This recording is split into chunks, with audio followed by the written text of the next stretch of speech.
Evening and welcome back to the School of Righteousness. I am Minister Mystic. Last week we ended with God's absolute promise from Proverbs 19, verse 5. A false witness shall not be unpunished, and he that speaketh lies shall not escape. That is the fate of the wicked, but what is the fate of the righteous? What is their path in a world so full of lies?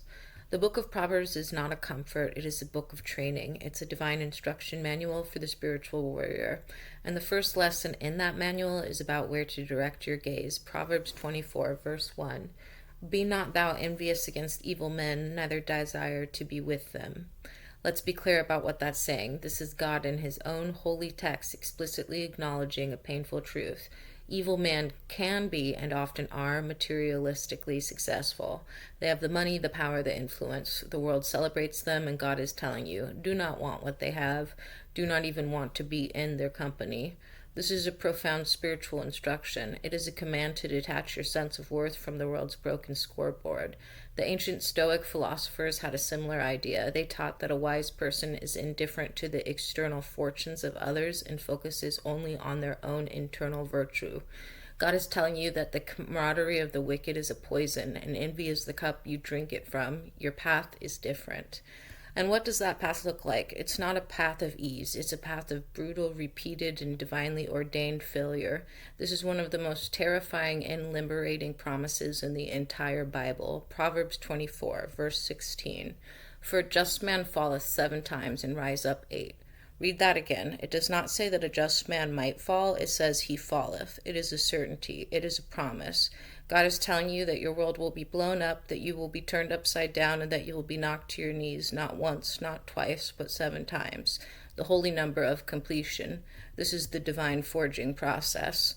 The Japanese have a proverb that perfectly mirrors this. Fall down 7 times, get up 8. This is not a punishment. It's the curriculum of the school of righteousness. You are being taught resilience. You're being taught that your strength is not measured by your ability to avoid falling, but by your holy, stubborn, and absolute refusal to stay down. So how do we practice this righteousness while we are rising up? The playbook gives us a clear and direct test. Proverbs 28, verse 27. He that giveth unto the poor shall not lack, but he that hideth his eyes shall have many a curse.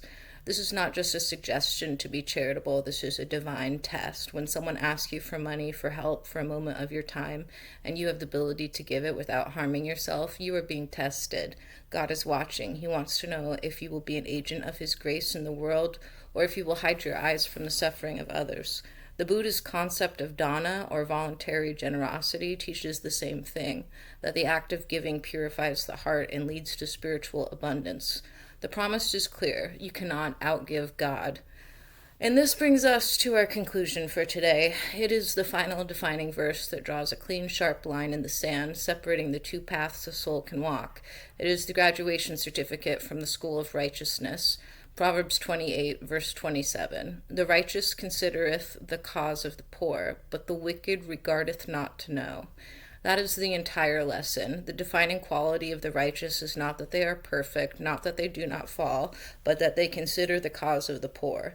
They have empathy. They choose to see the suffering of others. And the defining quality of the wicked, it is not their actions, but their willful ignorance. The wicked regardeth not to know. They choose to look away.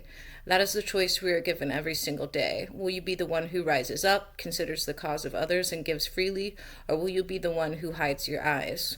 Thank you for joining me in the School of Righteousness. If this truth resonated with you, please like, subscribe, and join the conversation in the comments below.